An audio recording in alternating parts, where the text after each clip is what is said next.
Hidup memberikan banyak warna setiap harinya. Terang atau gelap, harus kita nikmati. Jujur saya resah akan mental anak muda, milenial zaman sekarang. Kenapa? Karena setiap ada masalah, pasti dibesar-besarkan. Setiap ada masalah, apa-apa dipersulit. Yang menghasilkan akhirnya akan mempersulit diri sendiri dan bahkan mempersulit orang lain juga. Saya Nadia Ursula, kita akan bahas apa yang menjadi keresahan saya selama ini.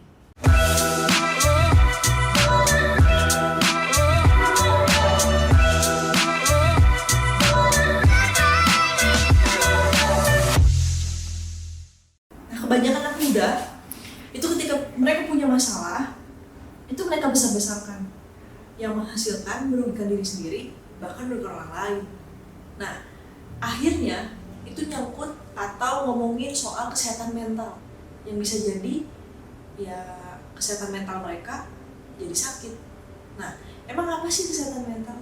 Yang pertama, mampu mengelola emosi. Sering banget dibahas, atau mungkin kalian sering lihat di Instagram atau TikTok dan lain-lain, ngomongin soal mengelola emosi. Tapi kalian paham nggak tentang apa artinya mengelola emosi? Mengelola emosi itu bukan ketika kalian marah dan bisa mengelola marahnya kalian, bukan cuma itu doang. Sedih juga emosi, terus senang juga itu emosi. Nah, sesuatu yang berlebihan itu nggak baik.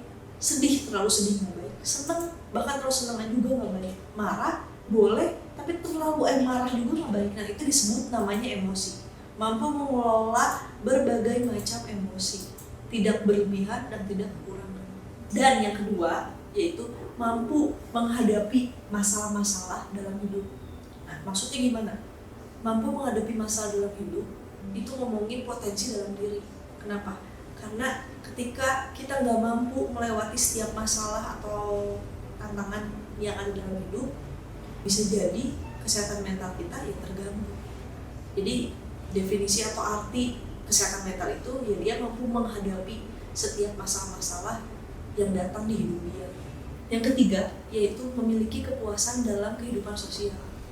Yang menghasilkan yang keempat, yaitu memiliki kebahagiaan di dalam hidup. Nah, terus masuk ke yang kelima, yaitu terus bertumbuh, berkembang, dan matang di dalam kehidupan. Nah, itu definisi atau arti mental health versi Nadia Ursula. Faktor apa aja sih yang membuat kesehatan mental kita sakit? Ini sama kayak yang awal.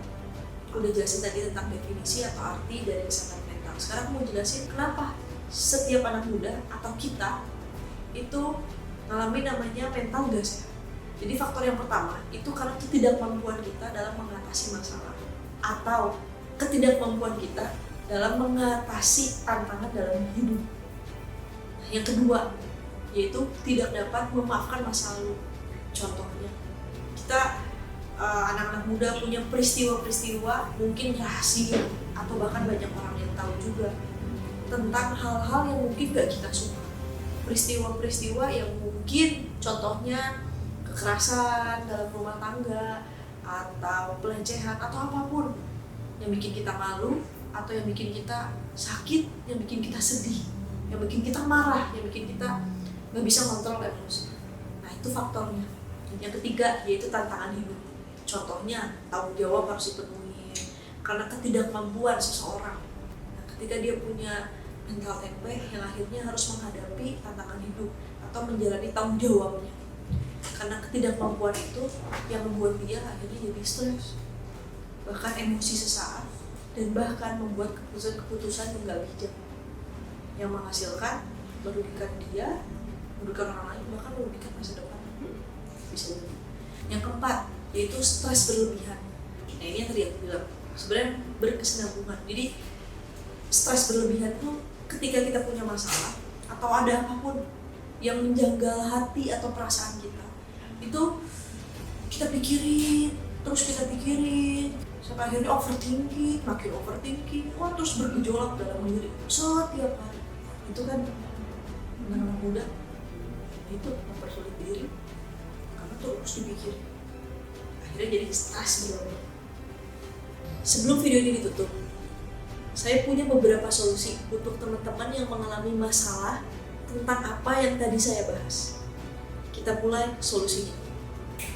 Nah, solusinya adalah yang pertama, yaitu kemampuan pengolahan stres. Ketika kita anak-anak muda menghadapi masalah dalam hidup atau tantangan atau rintangan, karena setiap kita udah pasti punya masalah kan.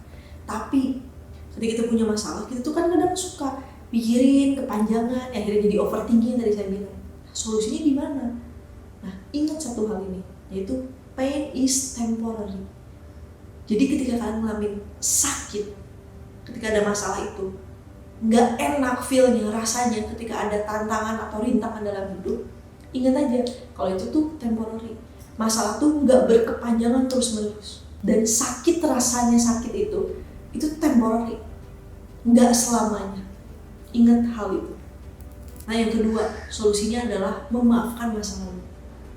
Ketika kita di masa lalu mengalami peristiwa-peristiwa yang nggak menyenangkan, nggak enak, atau nggak sesuai ekspektasi, atau kita membandingkan diri kita sama orang lain, dan banyak hal di masa lalu yang bikin kita emosinya tergoncang, entah sedih, kecewa, atau marah, atau apapun itu.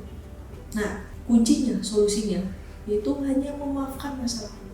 Ada yang batu atau keras kepala, ya aku udah maafin masa lalu, tapi ketika peristiwa itu muncul lagi, kita pikirin lagi, terbawa lagi suasana, terbawa lagi emosi.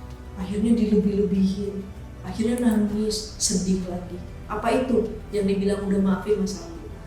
Tapi kan Kak, memori gak bisa lupain. Saya gak nyuruh lupain masa lalu, tapi memaafkan masa lalu. Karena masa lalu gak akan dilupain. Tapi ketika memori itu muncul lagi, kita bisa kok mengontrol itu semua. Kita bisa tekan ketika kita lagi mikir yang hal-hal di masa lalu yang menyakitkan, kita tekan aja. Dan kita memikirkan hal-hal yang menyenangkan atau apa yang harus disyukuri. Nah, setelah itu akhirnya kita ada namanya penguasaan diri atau mengontrol diri, yang menghasilkan kita akhirnya nggak jadi overthinking, nggak jadi think too much, hanya karena memikirkan masa lalu yang bahkan udah berlalu.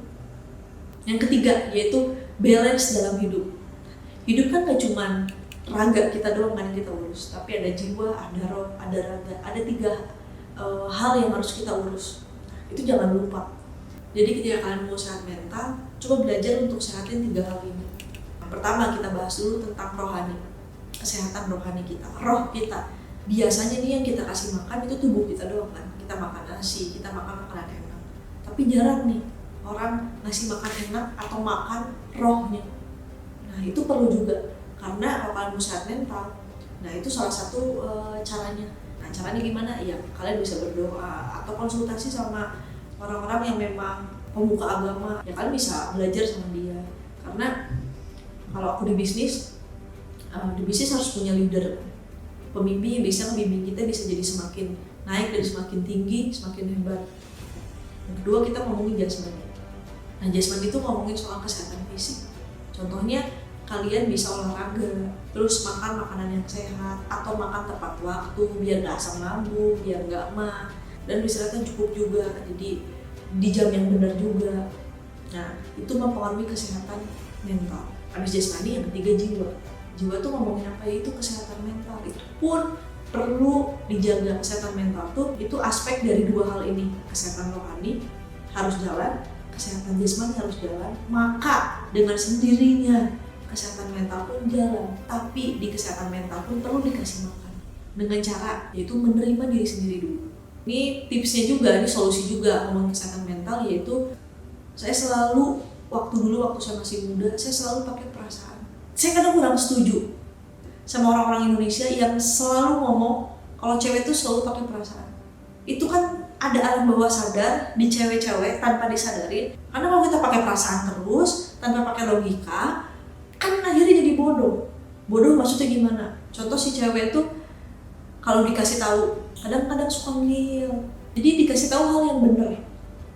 Entah mau sama temannya cewek atau sama cowoknya atau siapapun lagi. Dikasih tahu hal yang benar. Ngeyelnya apa?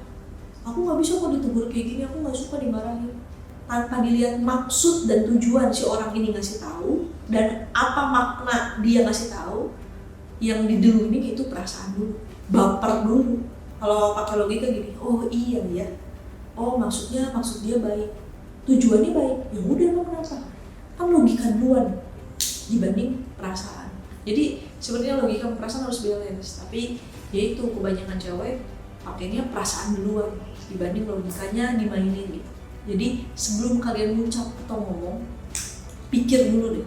Sebelum kalian marah, coba mikir dulu. Sebelum kalian melakukan sesuatu, pikir dulu. Nah, itu cara belajar.